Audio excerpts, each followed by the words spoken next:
Bonjour à tous. Pour cette quatrième vidéo sur les matrices, nous allons nous intéresser à une application qui est la résolution d'un système d'équations. Alors, présentons un petit peu les choses. D'abord, avec la visualisation d'un tel système. Les matrices sont capables de s'occuper de systèmes dits linéaires. Alors, qu'est-ce que ça veut dire qu'un système soit linéaire? Vous voyez ici une écriture générale où x1, x2 et ainsi de suite jusqu'à x indice n représentent les inconnus du système, alors que les indices A, ou plutôt les coefficients A et les coefficients B représentent des coefficients du système, donc des valeurs fixées. Nous avons un terme contenant x1, un terme contenant x2, et ainsi de suite jusqu'à x indice n dans chaque équation. Dans chaque équation, chaque inconnu est présente à la puissance 1. Donc voilà ce que signifie un système linéaire. Alors, lorsqu'on parle de système linéaire NN, on parle de système qui possède n inconnus et n équations. Donc nous avons les inconnus que je viens de citer, nous avons effectivement pour chaque ligne une équation qu'on nommera E1, E2 et ainsi de suite. Il faut qu'un système que l'on étudie ait autant d'équations que d'inconnus. Alors ce n'est pas une nécessité, mais c'est plus intéressant à étudier dans ce qui nous occupe ici. Si un système possède plus d'équations que d'inconnus, en général, le surplus d'équations impose trop de contraintes aux différents inconnus et empêche à ces inconnus de prendre une valeur précise. C'est-à-dire qu'en général, il n'existe pas une liste de valeurs pour les inconnus qui puisse satisfaire toutes les équations. A contrario, si un système possède moins d'équations que d'inconnus, alors il y a trop de liberté pour ces inconnus et nous avons une infinité de solutions possibles. Les systèmes possédant autant d'équations que d'inconnus sont à la charnière entre ces deux représentations, on va dire. Et justement, il est intéressant de les étudier parce qu'ils peuvent nous donner les deux versions. C'est-à-dire qu'ils peuvent soit avoir une solution unique, soit avoir zéro solution, soit en avoir une infinité. Et donc, on se trouve vraiment sur un cas limite. Alors, lorsque un tel système possède une solution unique, ce qui est, il faut bien le dire, le cas général, on parle de système de Cramer. Donc, linéaire, n équations, n inconnues, et une solution unique à la clé, un système de Cramer. On verra dans la vidéo suivante une méthode de Cramer pour résoudre ces systèmes-là. Et puis, comme j'étais en train de vous l'expliquer, ce genre de système peut posséder une infinité de solutions, évidemment suivant les valeurs des coefficients petit a et petit b présents dans le système. Alors, ce n'est pas parce qu'il y a une infinité de solutions que tout est possible non plus. Cette infinité de solutions, elle fera partie d'un ensemble bien précis et que l'on pourra toujours décrire. Et on devra apprendre à le faire, bien sûr.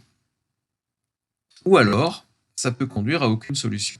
Donc cette partie que j'ai fléchée à droite, on va dire, de l'écran, concerne des cas particuliers qui sont infiniment moins nombreux que le cas général de gauche qui conduit à une solution unique, mais qu'il est important de déceler et de décrire.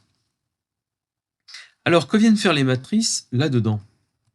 Eh bien, en fait, on va utiliser les coefficients qui sont présents dans les équations pour former des objets matriciels.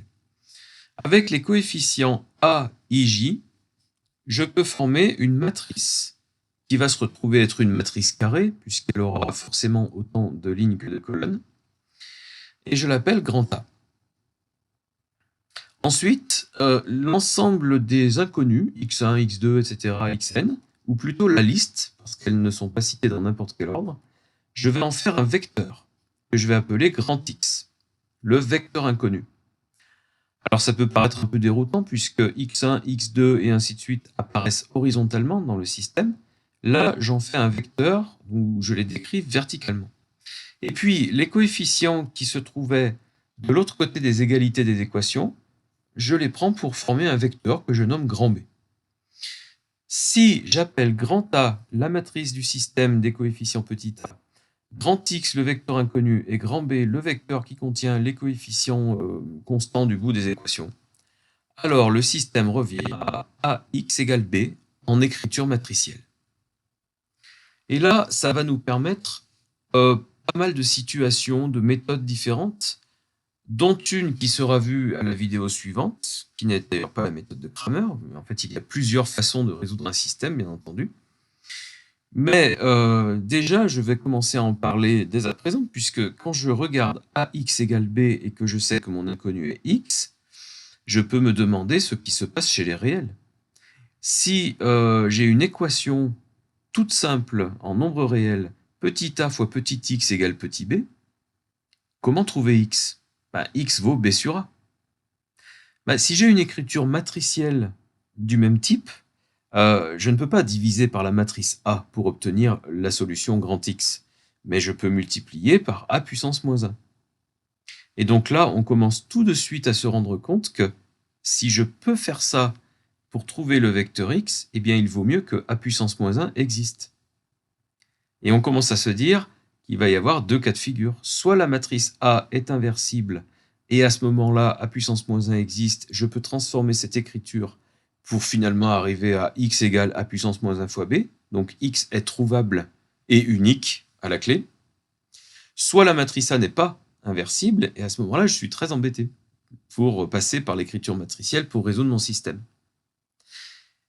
Et c'est un cas de figure qui pourra être traité par la méthode que l'on dit du pivot de Gauss, qui est la méthode qu'on va voir aujourd'hui dans cette vidéo.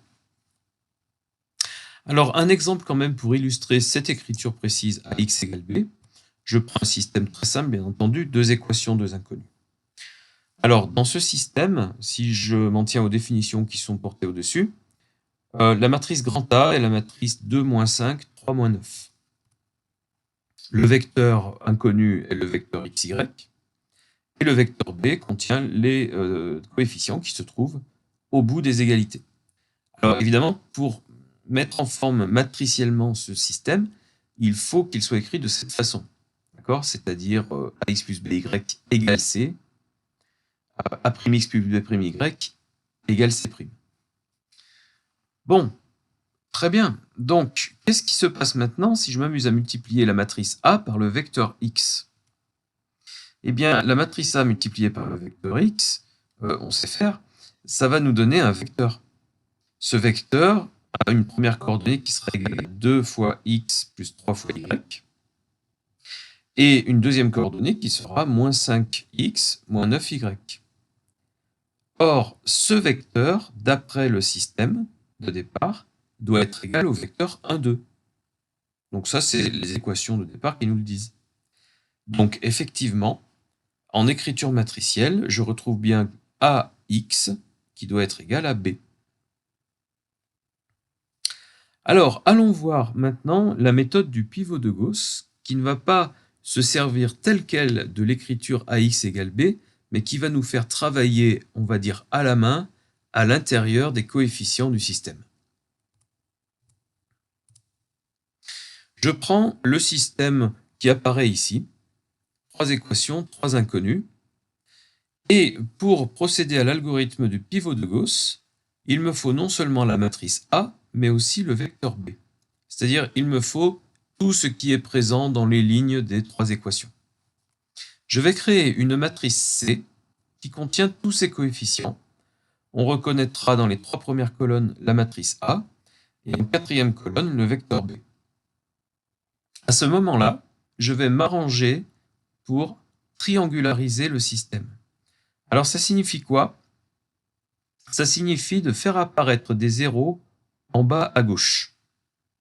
C'est ce qui sera le plus simple pour nous, visuellement, on va dire.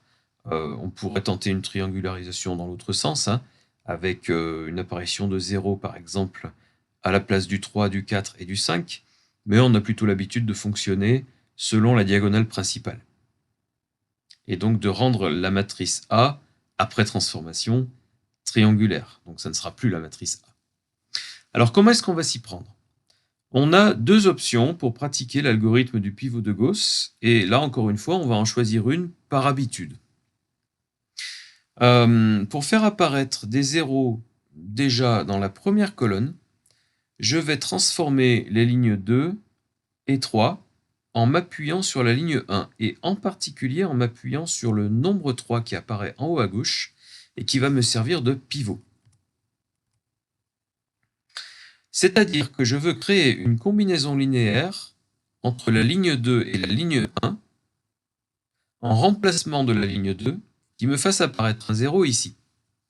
Et je recommencerai l'opération pour la ligne 3. Bref, je veux faire apparaître des zéros en dessous du pivot 3. Alors comment faire? Eh bien, je m'aperçois que si je prends 3 fois la ligne 2 et que j'enlève 5 fois la ligne 1, les coefficients de gauche vont me donner 3 fois 5 moins 5 fois 3. Donc je vais bien obtenir 0. Alors bien entendu, je dois l'appliquer sur les autres couples de coefficients. Et ça ne me donnera pas forcément 0. Le tout est de savoir calculer ce que ça va donner. Pour la ligne 3, la combinaison qui semble la plus simple est de prendre 3 fois la ligne 3 et d'ajouter la ligne 1, ce qui à gauche me donnera moins 3 plus 3, donc 0. Alors faisons ça. Et à ce moment-là, la matrice C va être transformée, va devenir une matrice C', où évidemment on a fait tous les calculs sur toutes les lignes, ligne 2, ligne 3. Dans un deuxième temps, je vais m'appuyer sur le pivot moins 26, donc je circule sur ma diagonale, afin de faire apparaître un 0 en dessous de moins 26. Et j'aurai fini la triangularisation. Alors comment combiner 14 et 26 pour trouver 0? On pourrait dire je prends 14 fois 26 d'un côté et 26 fois 14 de l'autre, et ça marchera très bien. On peut même simplifier un petit peu en disant je peux prendre 13 fois 14, qui va très bien se simplifier avec 7 fois 26.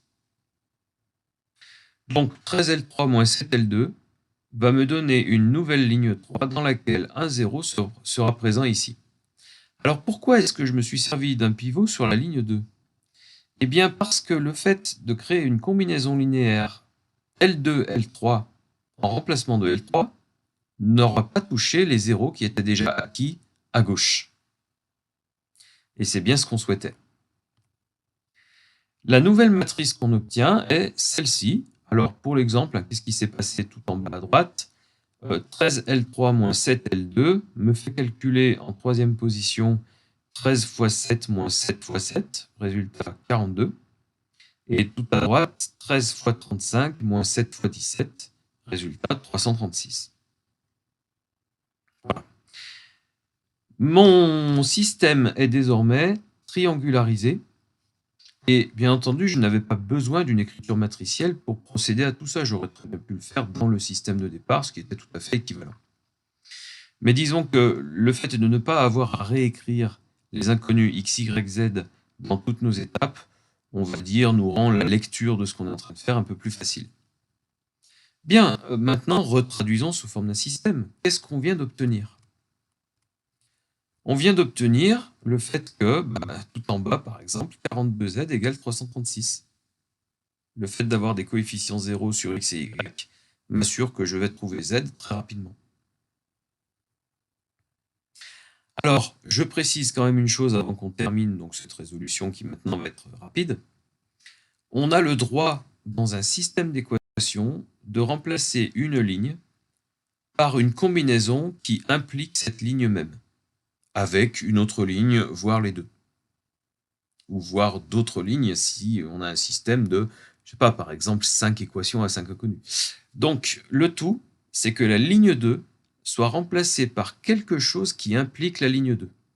Si on fait ça, alors évidemment l'écriture du système va être modifiée, mais pas ses solutions. Ou pas le fait que le système soit sans solution, ou pas le fait que le système ait une infinité de solutions. Voilà, donc c'est quelque chose qu'on a le droit de faire. Alors, je vous avais dit au fait au démarrage qu'on pouvait faire l'algorithme du pivot de Gauss dans deux sens. Oui, on peut vouloir faire apparaître des zéros en bas à gauche, mais en ne fonctionnant pas sur les lignes. On peut très bien fonctionner sur les colonnes. Et par exemple, si j'avais commencé par la troisième colonne avec un pivot à 2, j'aurais pu créer des combinaisons linéaires entre colonne 2 et colonne 3 pour faire apparaître un 0 à la place de moins 6. et entre colonne 1 et colonne 3 pour faire apparaître un 0 à la place de -1. Le seul souci, c'est que ça ne va pas impacter ce qui se passe en colonne 4.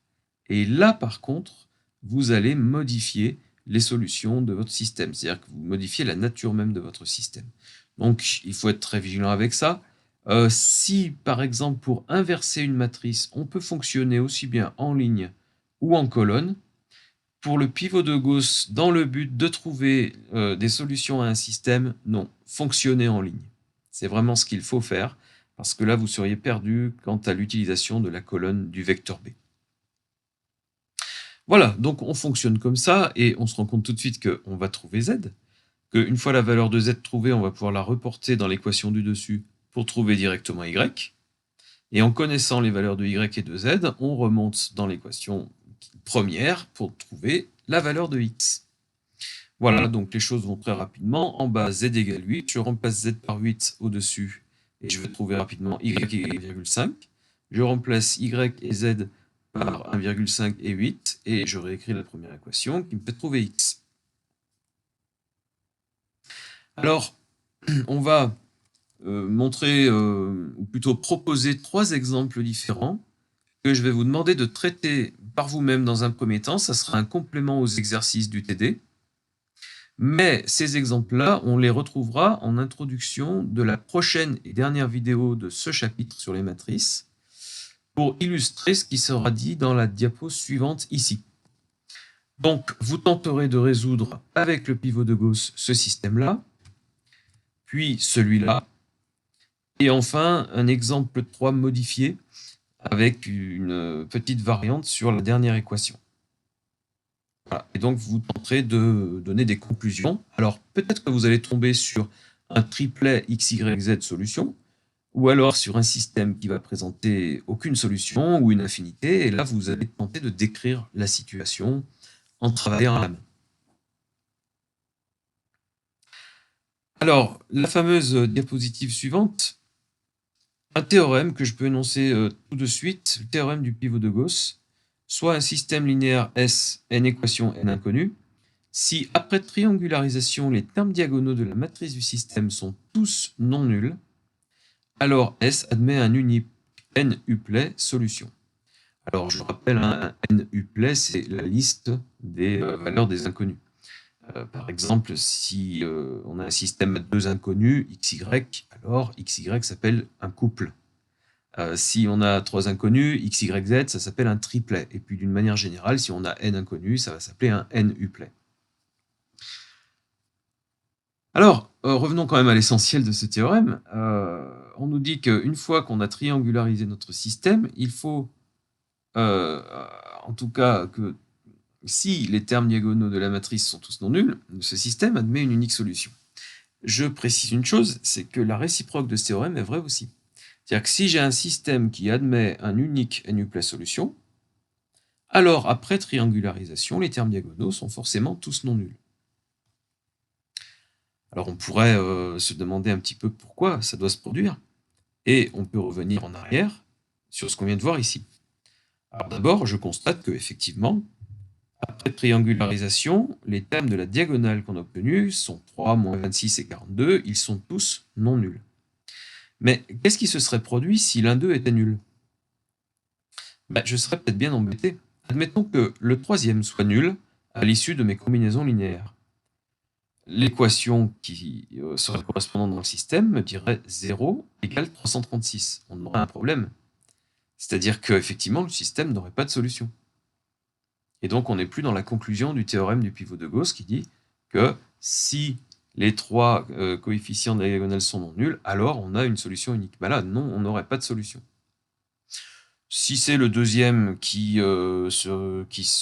était nul, on a une deuxième équation qui nous dirait 7z égale 17, alors que la troisième nous dit 42z égale 336. Deux équations qui ne sont pas forcément compatibles, ou alors qui sont équivalentes. Ça dépend des coefficients qu'on trouverait dans les équations.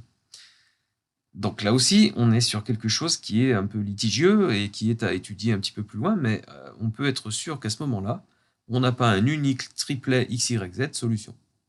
Donc effectivement, on est dans un cas un petit peu limite, qui correspondait dans ma toute première diapo au cas de droite, qui conduit à soit 0 solution, soit une infinité, à voir, à étudier manuellement.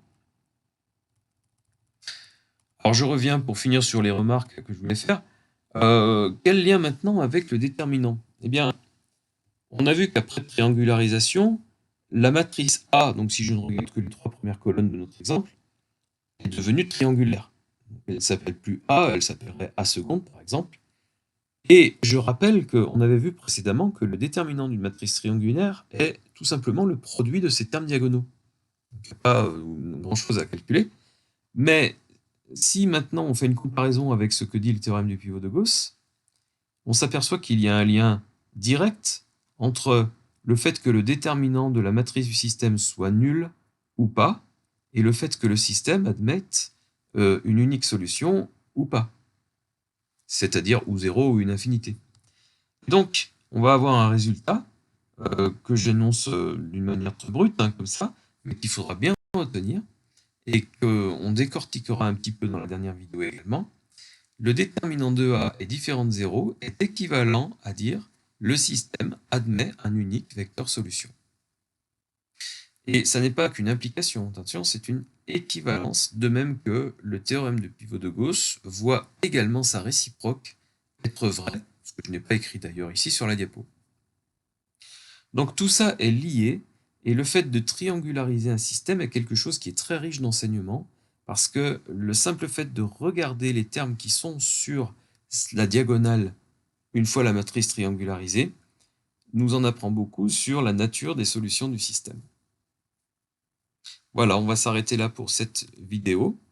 Je vous remercie de l'avoir suivi et vous avez un certain nombre d'exercices d'entraînement, bien entendu, à votre disposition dans le TD numéro 4.